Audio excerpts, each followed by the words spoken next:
Well, good evening. Welcome to the live stream at the Douglas Hills Church of Christ, or I guess it's not a live stream, YouTube and Facebook, where we've been studying really evidences for your faith. And we've covered a couple of lessons in introduction, and last week we began looking at evidence for the existence of God. Before we jump back into our lesson tonight, I want to just take just a few moments to talk about some words. Sometimes we use words like evidence or a proof, and some people object to those ideas, and they would rather use terms like it's reasonable to believe, or in a world with God, these facts more accurately fit the situation that we find. And I'm fine with any of those terms, because really the idea of a proof, at least as we're discussing, and evidence as we're discussing in the midst of this class, are pieces of information that give credibility to the idea that God exists. Each piece of information alone may not build an argument that's unassailable, or maybe an argument that's even convincing, but it's really just an accumulation of information that will lend credibility and makes it more reasonable to believe than not to believe. Last week, we began looking at some of the evidence, at least from a classical perspective, for the existence of God. Really, down through the millennia, there have been 6 main arguments advanced that have been called classic arguments for the existence of God. We looked at the ontological argument and the general argument and spent a great deal of time looking at the cosmological argument. Tonight we're going to look at 3 additional arguments for the existence of God and just see how they tie into the idea of God's existence and how it's reasonable to believe in this creator God, this one who's revealed himself not only in nature but in special revelation, and he has called us to have a relationship with him. Now, as I said, these are classical arguments. There's lots of other avenues or approaches you could take for the existence of God. I just wanted to introduce us to these 6, and not to suggest that they're any way exhaustive, but they are just 6 avenues to try to provide evidence that it's reasonable to believe in the existence of God. So, tonight we're going to begin by looking at an argument that is known as the teleological argument for God. And what we mean by that term is really the idea of something that exhibits or relates to design or purpose, especially as it relates to nature. This argument was really popularized in the 1800s by a man by the name of William Pauli in a book called Natural Theology. He is the one that first used the illustration, or at least popularized the illustration of the watchmaker and the watch. The argument or the illustration goes like this. The illustration is any reasonable person who finds a watch, a pocket watch on the ground, and peels the back off and observes the intricacies of the workings of a watch, whether it's the gears or the springs or the arms, comes to a conclusion that someone designed it, built it, and put it in motion. The reasonable person would not assume this just simply sprung into existence, but came from the idea of a designer. That illustration in some ways perfectly pictures this argument, the teleological argument, that suggests that God is the ultimate designer. And the universe and the natural world that we see is the subject of his design. And we see that from a myriad of different ways. This argument is kind of put forth by a gentleman by the name of Bert Thompson in a book called Reason and Revelation. And here it is. The deduction being made, of course, is that order, planning, and design are indicative of intelligence, purpose, and specific intent on the part of the originating cause. It says there's design, and that is indicative of a designer. If we're going to talk about from the perspective of philosophy, we could kind of state the case in a syllogism or a philosophical proof. It says, if the universe evinces purposeful design, there must have been a designer. The universe does evince purposeful design, thus the universe must have had a designer. That's the argument in the nutshell.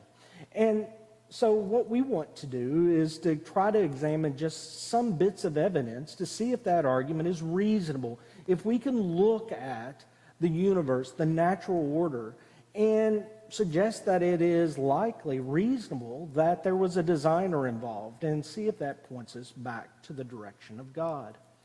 So with that being said, let me just turn our attention to probably to this statement by by Mr. Pauli himself. He says, there cannot be a design without a designer, contrivance without a contriver, order without choice, arrangement without anything capable of arranging, subserviency in relation to a purpose without which could not intend a purpose, means suitable to an end, and in executing their office and accomplishing that end, without the end ever having been contemplated or the means accommodated to it. Arrangement, disposition of parts, subservience of means to an end, relation of instruments to a use imply the presence of intelligence and mind.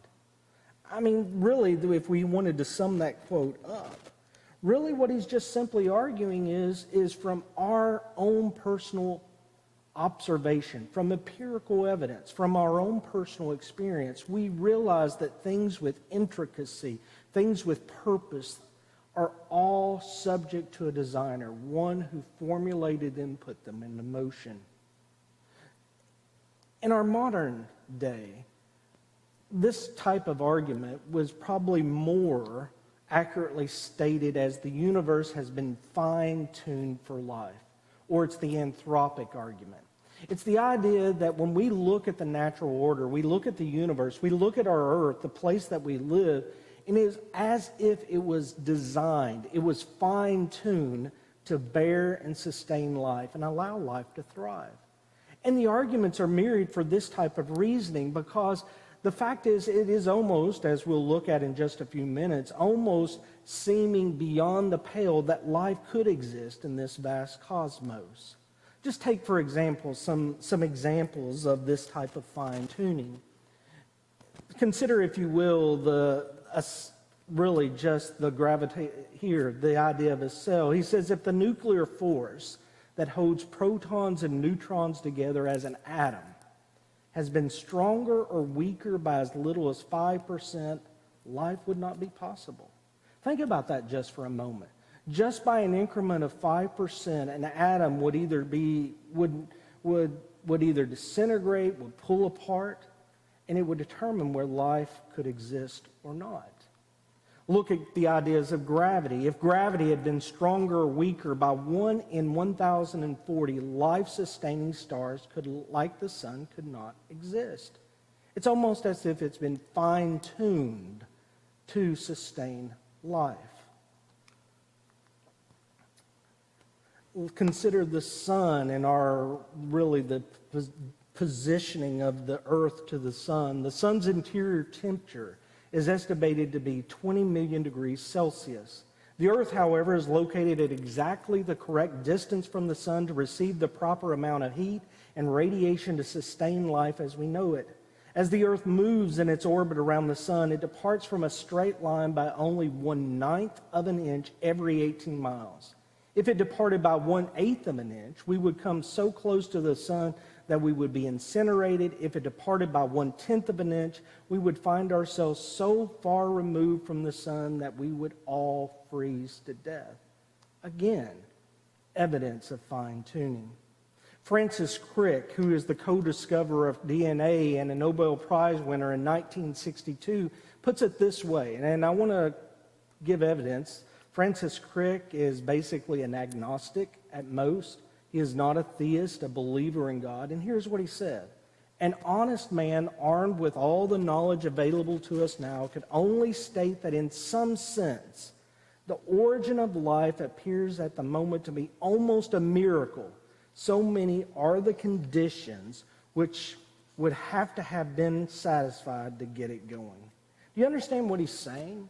He's saying that this earth, from the gravity to the way the atom is structured, to the distance from the sun, are all so finely tuned to sustain life. And if it just varied in really infinitesimal degrees, life wouldn't be possible at all. He almost describes it as a miracle as you look at this type of argument. But this argument, this teleological argument, is not solely based on this idea that the universe has been fine-tuned. There's other evidences of design throughout all the natural world. Consider with me, if you will, just for a moment, the regularity of natural law. The fact that there is order, and it's observable order in our universe. The fact of the matter is most science is based upon this inductive reasoning that there is order in this universe. There is regularity to natural law. One of probably the greatest works of science ever written was Isaac Newton's The Principia.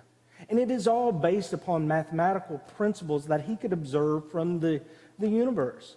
This regularity of natural law. Lincoln Barnett, in a book called The Universe and Dr. Einstein, speaking about Einstein's life and how he was able to discover the theory of relativity, or how he was able to compute any of the formulas that he advanced, here's what he says. Modern physicists who prefer to solve their problems without recourse to God emphasize that nature mysteriously operates on mathematical principles. It is the mathematical orthodoxy of the universe that enables theorists like Einstein to predict and discover natural laws simply by the solution of equations. How is that possible? There's order, there's uniformity, there's regularity. So much so that people are able to induce from those things and then posit ideas that become laws that govern our understanding of science. It suggests design, uniformity. But there's other evidence of design. Consider, if you will, just the fact of animal instincts. Now, animal instincts kind of operate on a number of different levels. I'm not talking about the baser instincts. I mean, it's not hard to explain hunger or the desire to mate or the desire to find shelter or those types of things. But I'm talking about animal instincts that are just very difficult to explain away. They're very difficult to posit the idea of how they would have simply evolved through random processes, but seem almost innate in these creatures, and innate in such a way that it's hard to offer an explanation.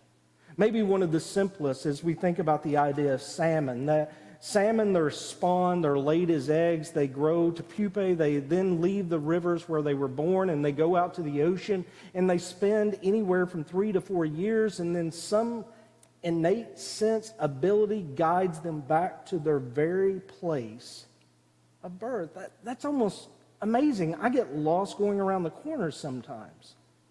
If it wasn't for Google, I don't know how I would find my way, but these creatures have this innate homing sense. This bird, it's shown on the screen, is known as an old world warbler, and they migrate by night during the seasons, and they navigate by the stars. And I mean, it's as if they actually read the stars, because it's been observed that when fog or rain comes, they halt their migration. They halt until the clouds don't obscure the stars, and then they begin their migratory pattern again by following the stars. This ability that seems within them doesn't seem to just simply evolve. It's not as if they read a textbook or went to school. It seems more reasonable consider the idea of design. I'm going to tell you another point in the idea of design is the complexity of life. I mean, even the most simple organisms show a complexity that almost is beyond our imagining. And I'll tell you, that is one of the great problems with Charles Darwin's theory of origins, the origin of species. Because his idea is based upon or predicated upon a view of science and life that was really uncomplex. He didn't factor into the equation how complex even a single-celled organism like an amoeba was. Listen to this. Just listen to the complexity of life. The DNA information in a single-cell animal equals that of 1,000 sets of encyclopedias. Now, whether that's entirely accurate or not, we do have to just simply admit it's probably a vast amount of information, more than we would probably ever imagine formally. But maybe the greatest picture of complexity in design is the human body. The psalmist says in Psalm 139 and verse 14, "I will give thanks to you, for I am fearfully and wonderfully made. Wonderful are your works, and my soul knows it well." Example after example is shown of how complex the body is. And the reason this is such a potent argument is this: the more complex a system is, the less likely it develops through random processes or through other means left to chance. Because complexity requires design and forethought and inner working ability. The human body is a marvel of complexity. Augustine, he said it this way. He said, "Men go abroad to wonder at the height of the mountains, at the huge waves of the sea, at the long courses of the rivers, at the vast compass of the ocean, at the circular motion of the stars, and they pass by themselves without wondering." Just the complexity of our systems is just amazing.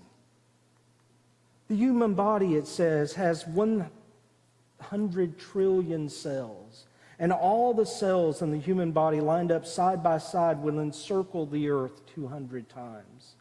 If all the DNA in a human were placed end to end, it would reach the sun and back 400 times.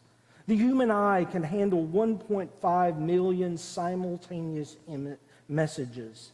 In a day, the eye moves 100,000 times, 137 million nerve endings when in each eye pick up visual messages the eye sends back to the brain. A single human ear contains as many circuits as the telephone system of a large city. Do you see that? Just the complexity. And for a human body to function properly, all of those systems have to be working in some type of order, all pointing or giving us evidence that points to design by a designer or a creator. So how do others who do not have a belief in God suggest this type of complexity or this type of order or this type of natural regularity comes about? Well, really, there's four main arguments, and depending on which school you fall in, most suggest it is through random processes this type of complexity or this order comes about. Some suggest spontaneous generation, others natural selection or random mutations. I want to just look at two of those. First is the idea of random processes. That's actually the argument that Richard Dawkins, a famous atheist author, writes in his God Delusion.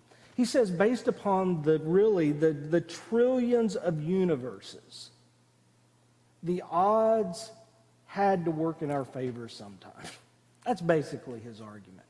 He says if you start with a large enough pool, eventually the random processes will work in our favor and create complexity.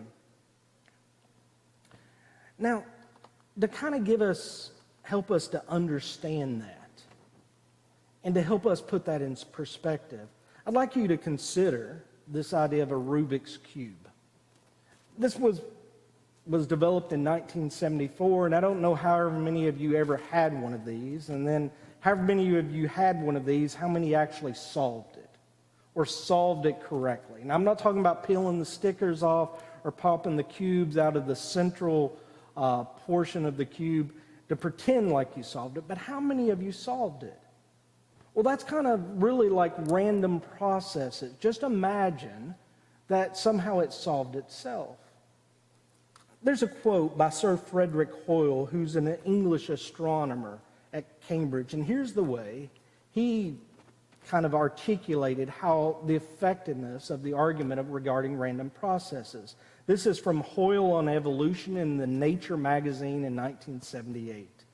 At all events, anyone, even a nodding acquaintance with the Rubik's Cube, will concede the near impossibility of a solution being obtained by a blind person moving the cube faces at random.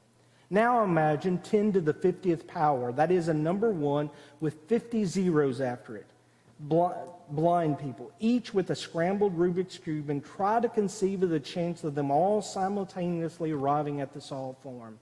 You then have the chance of arriving by random shuffling at just one of the many biopolymers on which life depends. The notion that not only biopolymers, but the operating program of a living cell could arrive by chance in a primordial organic soup here on the earth is evident nonsense of the highest order. I mean, this astronomer, this learned man at Cambridge, whether his numbers are almost accurate, because it's almost, in my mind, almost too difficult to really comprehend those kind of numbers. What he does suggest is just the probability, right? The probability of something this complex, even for one little component, not alone the operating system, is almost impossible to comprehend. So which is more reasonable, to believe in a designer or chance or a random process? Let's move our attention to the idea of random mutations. That's a popular theory about how life evolved, how we got these complex systems in place. It's by mutations, and then those mutations being beneficial to life are spread throughout the species, and through the millennia, these mutations build up till we have this complex system. The problem with that is that's operating totally the opposite way of what we know about gene mutations. Most mutations in life forms are not beneficial or healthy. Most mutations are actually harm life. John Fried, in a book called The Mystery of Heredity, he says it this way. We have to face one particular fact, one so peculiar that in the opinion of some people, it makes nonsense of the whole theory of evolution. Although the biological theory calls for the incorporation of beneficial variants in the living population, a vast majority of the mutants observed in any organism are detrimental to welfare. Some are lethal, causing incurable disease or fatal death. Others are sublethal, killing off or incapacitating most of the carriers, but allowing some to escape. Still others are subvital, damaging health, resistance, or vigor in a variety of ways. That's what variations or mutations actually more commonly produce. It would actually be going against the grain to suggest that they would help us arrive at the complex and orderly systems that we see. So is it reasonable to believe in God based upon the orderliness, the complexity that we see around us? Bert Thompson again says this: one does not get a poem without a poet, or a law without a lawgiver.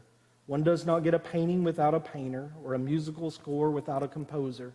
And just as surely one does not get purposeful design without a designer. The design inherent in the universe is evident, from the macrocosm to the microcosm, and is sufficient to draw the conclusion demanded by the evidence in the keeping with the law of rationality. God does exist. That's his thought. And he suggests, based upon the evidence, it's reasonable to believe in the existence of God. That's really what we looked at in Romans chapter 1, where the natural order, the created order, the creation, revealed to us God's attributes. But what happens when you choose to ignore that? Chuck Colson simply wrote this: creation makes God and his attributes knowable. But that kind of knowledge carries a price many of us are willing to pay. So instead we opt for a creator made in our own image. So that is the teleological argument. Let's turn our attention to another argument, which would be our fifth one. And now it's called the Anthropological Argument. On the screen here in front of me, there's three different individuals. And each of these individuals have a place in history, and they're primarily known for how they interacted with other human beings. The one who has his hand outraised and a swastika on his arm is probably the one we most readily recognize, and that is Adolf Hitler. Adolf Hitler was an Austrian who, in the 1930s, became Chancellor of Germany, and in 1934 became the Führer, the supreme overlord of Germany. It was his actions in 1933 and his decision to invade Poland, which was really the ignition of World War II. Not only did he rise to this power, this meteoric rise, and really in some regards, he was also motivated by a racial ideology. And I say that with some trepidation because the fact is he may have been politically motivated, and his racial ideology may be the platform to gain political power. But what that ideology was simply the idea there's groups of people that he would call Untermenschen, subhuman. And that would include people like Jews. That would include people of darker pigmented skin, whether it was from Romneys or people from Africa. It would include people who had mental or physical challenges or any type of defect that he would deem a defect. And as a result of this policy, he killed 6 million Jews and other people that he labeled in this way. And that's not counting the countless atrocities that he committed during the war, the indiscriminate bombing, or the blitzkrieg over London, the things that he pressed his own people through, the living terrors of the Gestapo and other parts of the secret police. So 6 million people he killed. What about the figure in the middle? The figure in the middle is Joseph Vissarionovich Stalin. He was a Georgian revolutionary who became the general secretary of the Communist Party in the 1920s. And eventually, in the 1930s, he became the dictator over what we would call the Soviet Union. He was a promoter of the doctrine of Marxists and Lenin. And as a result of that, during the 1930s, really running from 1934 to 1939, he instituted what he would call these great purges against enemies of the working class. He arrested over 1 million of his own people and executed over 700,000 because he deemed them as enemies of the working class. That doesn't count the famine that his atrocities produced, the deportations, the lives lost building Stalingrad, or the lives that he simply threw away in stopping the advance of Adolf Hitler into Russia. But he killed hundreds of thousands. The last figure, maybe the least known, is a man by the name of John Wayne Gacy. He was given the nickname in the press as the Killer Clown. His profession was to dress up as a clown. He called himself Patches the Clown, and he would go and entertain at child's birthday parties and children's wards and hospitals and other areas. But after investigation by the police, he was charged and convicted of at least abducting, abusing, and killing over 33 young men. So I want you to think about those three figures. And then I want you to ask yourself the question, were these individuals wrong in what they had done to others? Is what they did wrong? Why? Ought they have done something else? At the heart of those questions is this argument that points or gives us points us to the existence of God. It is really the argument that within humanity there exists a moral nature, and all peoples and all cultures, even though there may be some slight variation, have a sense in what ought to be done in certain circumstances. There's reasons that we have like world courts, and people can be tried for war crimes because there's certain things that we deem as reprehensible across cultures and boundaries. There exists within people a moral code. Someone once called it the law of human nature. Here's the way C.S. Lewis described it. So far as creatures of the earth are concerned, morality is uniquely a human trait, as even unbelievers concede. For example, although evolutionist George Gaylord Simpson argued that man is the result of purposeless and materialistic processes that did not have him in mind, he admitted that good and evil, right and wrong, concepts irrelevant in nature except from the human viewpoint, became real and pressing features of the whole cosmos as viewed morally, because morals arise only in man. Animals do not operate according to any ethical code. A dog feels no pangs of conscience when it steals a bone from one of its peers. A cock knows no remorse when mortally wounding another. Men, however, acknowledge the existence of morality and ethics. Do you believe that? Well, I would challenge you, if you don't, or you say you don't, or you don't find that convincing, to turn on your television. Turn on to National Geographic, or if you're old like me, look at an episode of Omaha's Wild Kingdom, Omaha of Nebraska's Wild Kingdom. And you look at the natural order of things, and you see how the animal world exists with one another. And while you yourself may even feel sorry for the gazelle or the other creature that one of the predator takes prey, we don't feel the same way even about that as we do when we see atrocities among humankind. Morality doesn't exist in the animal world. And so, if that's true, then the question kind of becomes, where did it come from? Did it just kind of develop, or is it something else as a result of an eternal source of goodness? Here's another syllogism or argument or proof.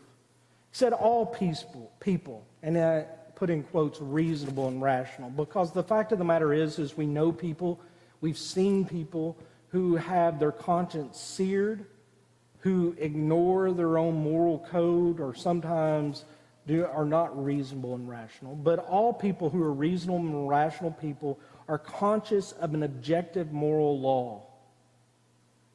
And what this proof suggests is that objective moral laws imply a moral lawgiver. Therefore, there must be a supreme moral lawgiver. The Bible hints at that idea. And I'll just show you. I mean, we won't spend a lot of time on this text, but I just want you to know that the Bible does acknowledge this idea. This type almost seems like this type of argument. In Romans chapter 2, 13 through 15, but just notice verse 14.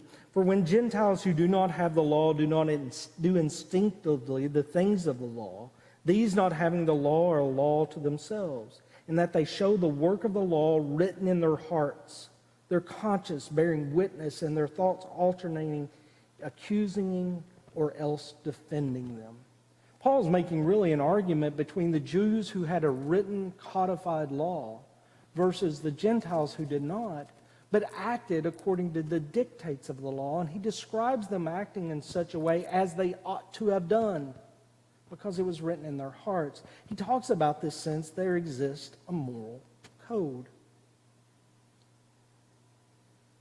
But let's think about the argument from the other side for just a moment. Let's just say that this moral code is a result of natural processes and it developed from the mind of man. But if that is true, it becomes a self-defeating argument because no man therefore has the right to decree or to cry out as something as being wrong. There couldn't be a wrongness for me and a rightness for you if there wasn't an objective moral code.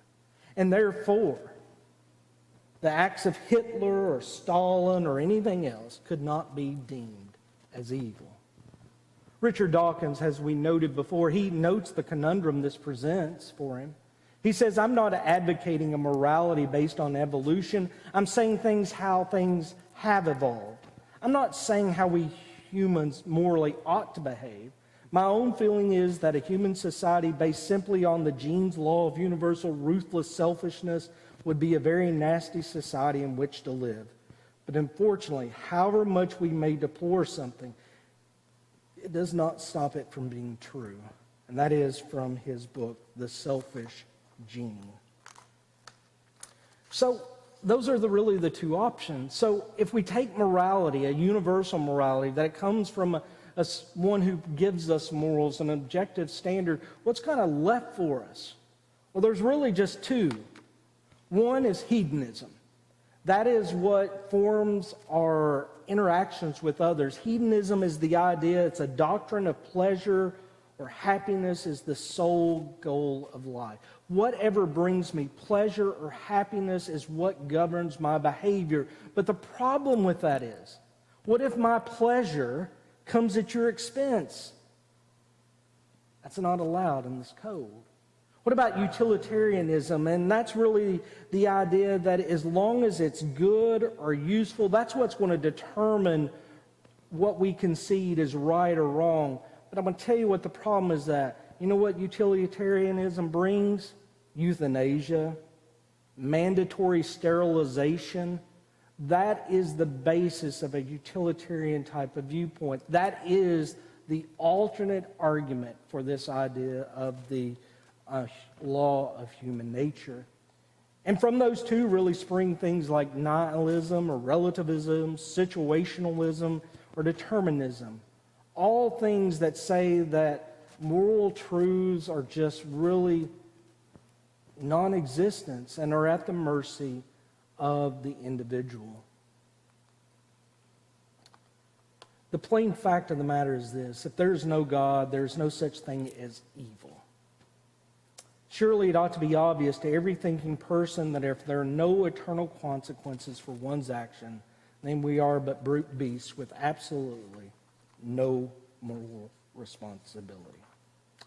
That's the anthropological argument. So just think about your own experience and your own reaction to things. Is there a path that we ought to take? And I'm going to suggest to you that there is. And because that does exist, it points to something outside of ourselves, something that is not developed just simply through natural processes or random processes or over millennial. It comes because it is almost universal that people recognize things are evil or beyond the pale. There is a way that we ought to behave. The last argument I'm going to share with you tonight is called the Aesthetical Argument. We're not going to spend a great deal of time on this one, but I think it is a kind of an interesting argument to consider, a piece of reason that helps us believe in the existence of God. And it's the fact that beauty both exists, we're able to comprehend it, and we seek it. The fact of the matter is, outside of humanity, there is no one who seeks or tries to promote the ideas of beauty. And that in itself is a phenomenon that natural processes can't explain. The fact that we recognize it, that we seek it, that we try to reproduce it, are all suggestive of something that is within us. It's something that comes, that's in really a sense of value that is given to us. Now, you may argue, well, what's beauty is in the eye of the beholder. Well, that's probably true.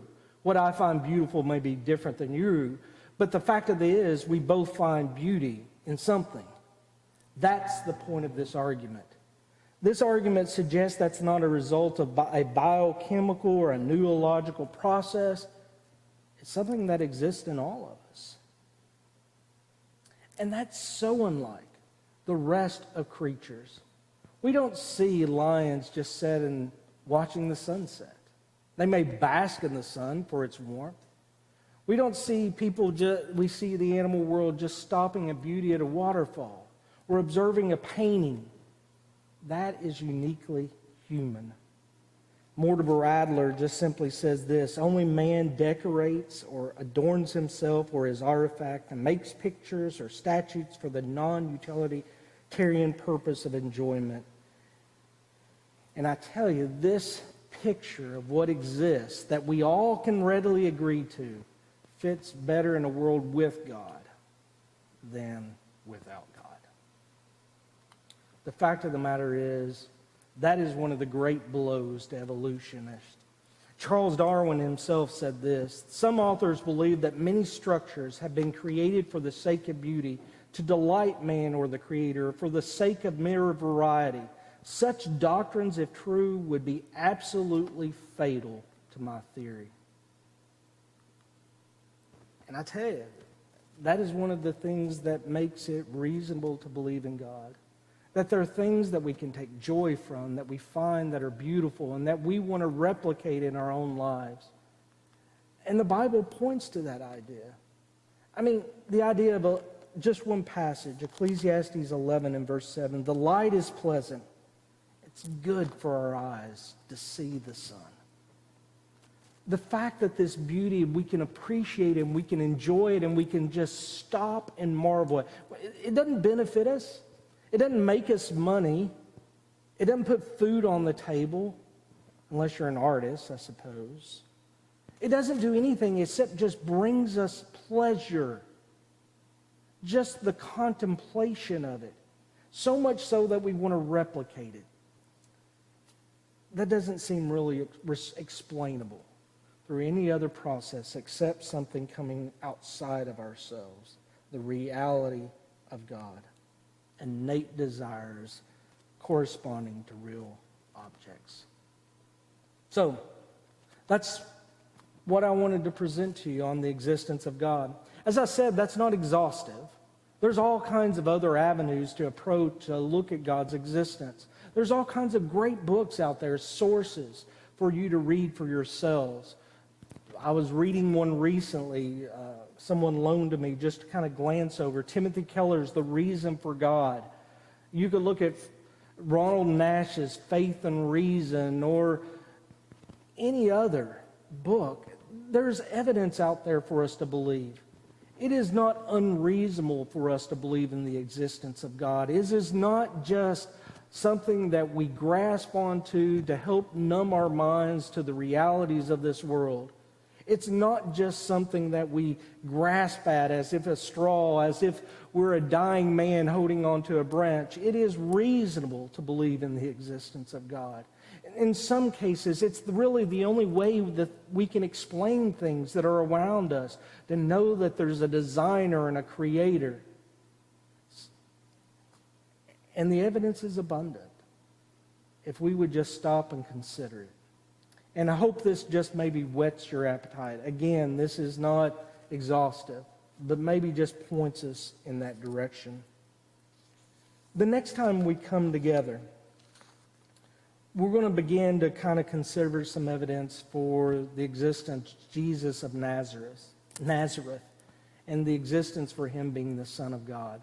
And we'll take a look at some different facts regarding Jesus and how it kind of points to his reality of his existence. And then hopefully in subsequent classes we'll talk about the idea of why we can trust this collection of books to be from God, why we can inspire our trust in them. Thank you for joining us. I hope you have a good rest of the week. Hope God continues to bless you. And Lord willing, we'll see each other again our next Thursday class. Thank you.